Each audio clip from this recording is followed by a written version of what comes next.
रात का अंधेरा, यमुना नदी के किनारे बहती ठंडी हवा और चांदनी में चमकती एक सफेद इमारत, इतनी खूबसूरत कि उसे देखकर आज भी लोग कुछ पल के लिए रुक जाते हैं। लेकिन क्या आपने कभी सोचा है कि करीब 400 साल पहले बिना मशीनों, बिना क्रेन और बिना आधुनिक तकनीक के आखिर इंसानों ने इतनी विशाल और शानदार इमारत कैसे बना दी? एक ऐसी इमारत जिसके हर पत्थर में कला छिपी है, जिसकी दीवारों में दुनिया भर के कीमती पत्थर जड़े गए हैं और जिसका गुंबद आज भी इंजीनियरों को हैरान कर देता है। हम बात कर रहे हैं ताजमहल की। दुनिया के 7 अजूबों में शामिल ये इमारत सिर्फ एक मकबरा नहीं, बल्कि एक ऐसी कहानी है जो मोहब्बत, दर्द, राजनीति और हजारों मजदूरों की मेहनत से बनी है। साल 1631 मुगल साम्राज्य अपने सबसे शक्तिशाली दौर में था। दिल्ली की गद्दी पर बैठा था शाहजहां, एक ऐसा बादशाह जिसकी ताकत से पूरा हिंदुस्तान कांपता था। लेकिन शाहजहां सिर्फ युद्धों और सत्ता के लिए मशहूर नहीं था, उसे कला और खूबसूरती से बेहद प्यार था। बड़े बड़े महल, बाग और शानदार इमारतें बनवाना उसे पसंद था। लेकिन उसकी जिंदगी में एक इंसान ऐसा था जो उसके लिए पूरी दुनिया से ज्यादा मायने रखता था, मुमताज महल। मुमताज सिर्फ उसकी बेगम नहीं थी, बल्कि उसकी सबसे भरोसेमंद साथी थी। कहा जाता है कि शाहजहां हर बड़े फैसले में मुमताज की राय लेता था, यहां तक कि कई युद्ध अभियानों में भी वो उसके साथ रहती थी। लेकिन फिर आया वो दिन जिसने शाहजहां की जिंदगी हमेशा के लिए बदल दी। 1631 में मुगल सेना दक्कन अभियान पर थी। उसी दौरान बुरहानपुर में मुमताज अपने 14वें बच्चे को जन्म दे रही थी। महल के अंदर हकीम मौजूद थे, सैनिक पहरा दे रहे थे और हर तरफ बेचैनी थी। लेकिन डिलीवरी के दौरान अचानक मुमताज की हालत बिगड़ने लगी। हर कोशिश की गई, लेकिन कुछ ही घंटों में मुमताज महल ने दम तोड़ दिया। कहते हैं उस पल शाहजहां पूरी तरह टूट गया था। कई दिनों तक उसने खुद को कमरे में बंद रखा। वो ना दरबार में गया और ना ही किसी से मिला। जब वो बाहर निकला तो लोगों ने देखा कि उसका चेहरा बदल चुका था और उसके बाल तेजी से सफेद होने लगे थे। उसी दुख में शाहजहां ने फैसला किया कि वो मुमताज की याद में ऐसी इमारत बनाएगा जिसे दुनिया सदियों तक याद रखेगी। शुरुआत में मुमताज को बुरहानपुर में दफनाया गया था, लेकिन शाहजहां चाहता था कि उनका अंतिम मकबरा किसी खास जगह पर बने। कई जगहों को देखने के बाद चुना गया आगरा। यमुना नदी के किनारे की वो जगह बेहद खूबसूरत थी। शाहजहां चाहता था कि चांदनी रात में नदी पर पड़ने वाली रोशनी ताजमहल को और भी जन्नत जैसा बना दे। लेकिन जिस जमीन पर आज ताजमहल खड़ा है, वो जमीन पहले राजा जय सिंह की थी। शाहजहां ने बदले में उन्हें दूसरी बड़ी जागीर देकर वो जमीन हासिल की। अब शुरू होना था इतिहास का सबसे बड़ा निर्माण कार्य। लेकिन सबसे बड़ी समस्या थी यमुना के किनारे की नरम जमीन। इतनी भारी इमारत का वजन वो जमीन आसानी से नहीं सह सकती थी। अगर नींव कमजोर पड़ती तो पूरी इमारत धंस सकती थी। इसलिए इंजीनियरों ने सबसे पहले जमीन के अंदर सैकड़ों गहरे कुएं खोदे।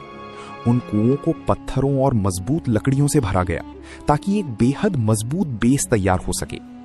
आज भी इंजीनियर और इतिहासकार इस बात को देखकर हैरान हो जाते हैं कि 17वीं सदी में बिना आधुनिक तकनीक के इतनी एडवांस इंजीनियरिंग कैसे संभव हुई।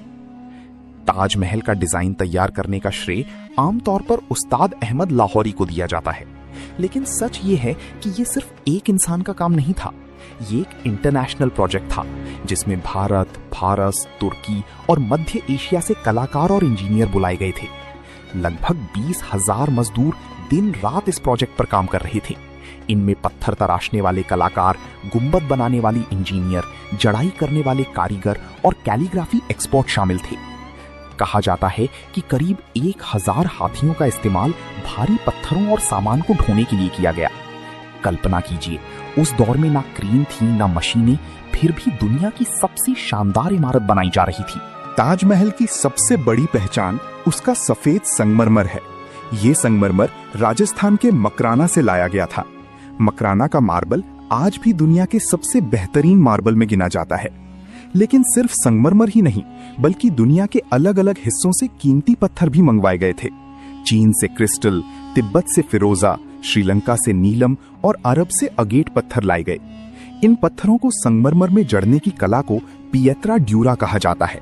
यही वजह है कि सूरज की रोशनी पड़ने पर ताजमहल अलग अलग रंगों में चमकता दिखाई देता है। सुबह हल्का गुलाबी, दोपहर में चमकदार सफेद और शाम को सुनहरा रंग उसकी खूबसूरती को और बढ़ा देता है। 1632 में ताजमहल का निर्माण कार्य शुरू हुआ। सबसे पहले विशाल प्लेटफॉर्म तैयार किया गया और फिर मकबरे की मुख्य इमारत बननी शुरू हुई। ताजमहल का मुख्य गुंबद लगभग 240 फीट ऊंचा है। उस समय इतनी ऊंचाई तक भारी पत्थरों को पहुंचाना बेहद कठिन काम था। कहा जाता है कि मजदूरों ने लगभग 15 किलोमीटर लंबा मिट्टी का रैंप बनाया था, जिसके सहारे हाथियों और बैलगाड़ियों से संगमरमर ऊपर तक पहुंचाया जाता था। ताजमहल की चारों मीनारों को हल्का बाहर की ओर झुकाकर बनाया गया, ताकि अगर कभी भूकंप आए तो वे मुख्य मकबरे पर ना गिरें। ये उस दौर की बेहद एडवांस इंजीनियरिंग मानी जाती है। ताजमहल सिर्फ एक मकबरा नहीं, बल्कि इस्लामिक कला का भी शानदार नमूना है। इसकी दीवारों और दरवाजों पर कुरान की खूबसूरत आयतें लिखी गई हैं। इन कैलीग्राफी डिजाइनों को अमानत खान ने तैयार किया था। सबसे दिलचस्प बात यह है कि ऊपर लिखे गए अक्षरों का आकार बड़ा रखा गया, ताकि नीचे से देखने पर सभी अक्षर एक जैसे दिखाई दें। यानी उस दौर में भी ऑप्टिकल इल्यूजन जैसी तकनीक का इस्तेमाल किया गया था। ताजमहल से जुड़ी सबसे मशहूर कहानी ये है कि शाहजहां ने इसे बनाने वाले मजदूरों के हाथ कटवा दिए थे, ताकि दोबारा कोई ऐसी इमारत ना बना सके। लेकिन इतिहासकारों को इसका कोई पक्का सबूत नहीं मिला। कई विशेषज्ञ इसे सिर्फ एक मिथक मानते हैं। असल में मुगल काल में अच्छे कलाकारों और कारीगरों को शाही संरक्षण दिया जाता था और उन्हें दूसरी इमारतों में भी काम मिलता था। इसीलिए ये कहानी शायद समय के साथ फैलती चली गई। ताजमहल को पूरा बनने में लगभग 22 साल लगे। 1632 से लेकर 1653 तक इसका निर्माण चलता रहा। उस समय इसकी लागत लगभग 3 से 4 करोड़ रुपए बताई जाती है। अगर आज की कीमत में देखा जाए तो ये कई अरब डॉलर के बराबर हो सकती है। ये सिर्फ एक मकबरा नहीं था, बल्कि उस दौर की सबसे बड़ी आर्किटेक्चरल परियोजनाओं में से एक था। लेकिन इस कहानी का सबसे दुखद हिस्सा अभी बाकी था। जिस बादशाह ने ताजमहल बनवाया, वही अपनी जिंदगी के आखिरी साल उससे दूर कैद में रहा। शाहजहां के बेटे औरंगजेब ने उन्हें आगरा किले में नजरबंद कर दिया। कहा जाता है कि शाहजहां अपनी खिड़की से दूर खड़े ताजमहल को घंटों देखा करता था। वही ताजमहल जिसे उसने अपनी मोहब्बत के लिए बनवाया था। 1666 में शाहजहां की मौत हुई और उसे मुमताज महल के बगल में दफना दिया गया। आज भी दोनों की कब्रें ताजमहल के अंदर मौजूद हैं। आज ताजमहल सिर्फ भारत की पहचान नहीं, बल्कि पूरी दुनिया में मोहब्बत का सबसे बड़ा प्रतीक माना जाता है। हर साल लाखों लोग इसे देखने आते हैं, लेकिन बहुत कम लोग जानते हैं कि इसके पीछे 22 साल की मेहनत, हजारों मजदूरों का पसीना और एक बादशाह का टूटा हुआ दिल छिपा हुआ है।